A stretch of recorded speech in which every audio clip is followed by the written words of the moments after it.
Box to Box Media Network. Hai, Chandres Burdes, dan pada podcast kali ini saya mau jawab pertanyaan dari salah satu follower saya yang namanya RV. Dia nanya gimana sih caranya untuk ngembaliin semangat kita dalam ngerjain tugas gitu ya. Karena dia ini adalah seorang mahasiswa dan juga lagi banyak banget tugas kampus. Jadinya kadang capek, terus malah rebahan, malah jadi nggak ngerjain hal-hal penting tadi. Oke. Kadang-kadang kita memang ketika banyak banget yang harus dikerjain, terus kita lagi stres banget, kadang-kadang kita memilih jalur singkat di mana kita bisa mendapatkan kesenangan atau kenikmatan yang mudah gitu.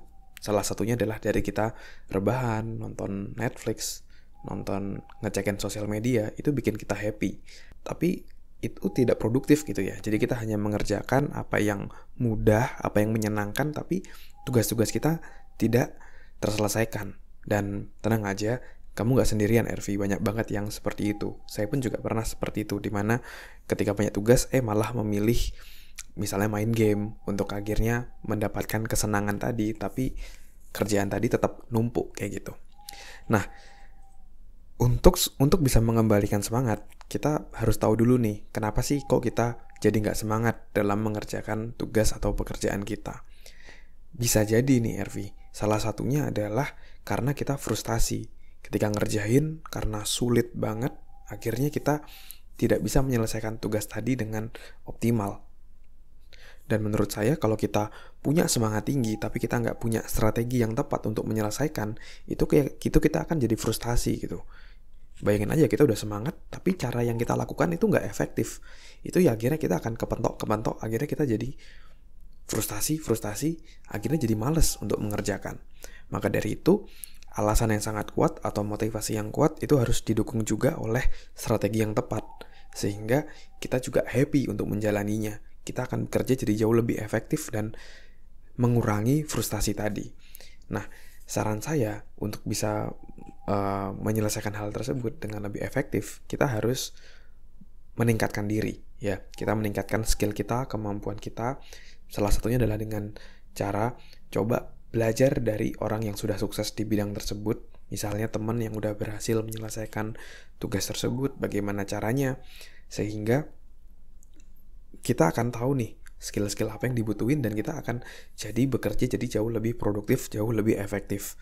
Dan ketika skill kita meningkat dan tantangan di depan kita itu kita bisa atasi, itu kita akan jadi jauh lebih termotivasi, itu kita akan jadi jauh lebih semangat. Karena frustasi itu seringkali muncul ketika skill kita itu tidak match dengan tantangan yang ada. Jadi PR-nya adalah harus meningkatkan skill kita agar kita terus semangat untuk menyelesaikannya. Oke, itu kalau penyebabnya adalah dari skill. Tapi kalau misalnya penyebabnya adalah terlalu banyak tugas, kita harus belajar untuk berkata tidak. Coba lihat dari berbagai macam tugas kita, apakah tugas-tugas tersebut bisa mendekatkan kita dengan goal kita atau enggak, atau hanya sekedar kesibukan-kesibukan aja. Kalau misalnya selama ini terlalu banyak sibuk tapi nggak ada hasil, coba mulai berikan kata tidak pada hal-hal yang nggak produktif, sehingga kita bisa menggunakan waktu kita untuk hal-hal yang jauh lebih produktif. Nah, itu berarti kita harus belajar berkata tidak. Karena kalau kita terlalu banyak yang dikerjakan, kita akan stres sendiri, kita akan frustasi sendiri, akhirnya justru nggak ada yang dikerjain.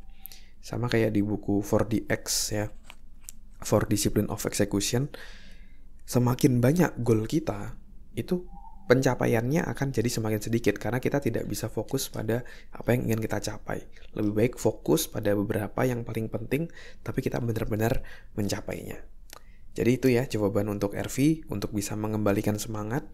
Yang pertama, kalau misalnya masih kurang skillnya, itu kita harus tingkatkan skillnya, karena frustasi adalah ketika skill kita tidak match dengan tantangan kita. Jadi kita harus selalu meningkatkan skill kita dengan cara belajar dan bertanya dari yang terbaik yang sudah terbukti berhasil. Lalu yang kedua adalah jangan terlalu banyak kerjaan atau tugas. Kita harus selektif, kita harus pilih mana yang penting dan berdampak paling besar dalam kehidupan kita. Jadi kita seleksi dan pilih yang benar-benar esensial dan harus berani berkata tidak. Oke, mungkin itu jawaban dari saya. Semoga bisa menjawab ya RV, dan bisa dipraktekkan dan mengembalikan semangat dalam menyelesaikan tantangan-tantangan yang ada. Oke, thank you semuanya udah dengerin podcast kali ini. Kalau kamu ada pertanyaan tentang apapun itu, kamu bisa DM saya di Instagram di @andreasburdes. Kamu bisa kirim pertanyaan di sana dan akan saya jawab di podcast ini. Oke, thank you semuanya. Sukses selalu and keep healthy.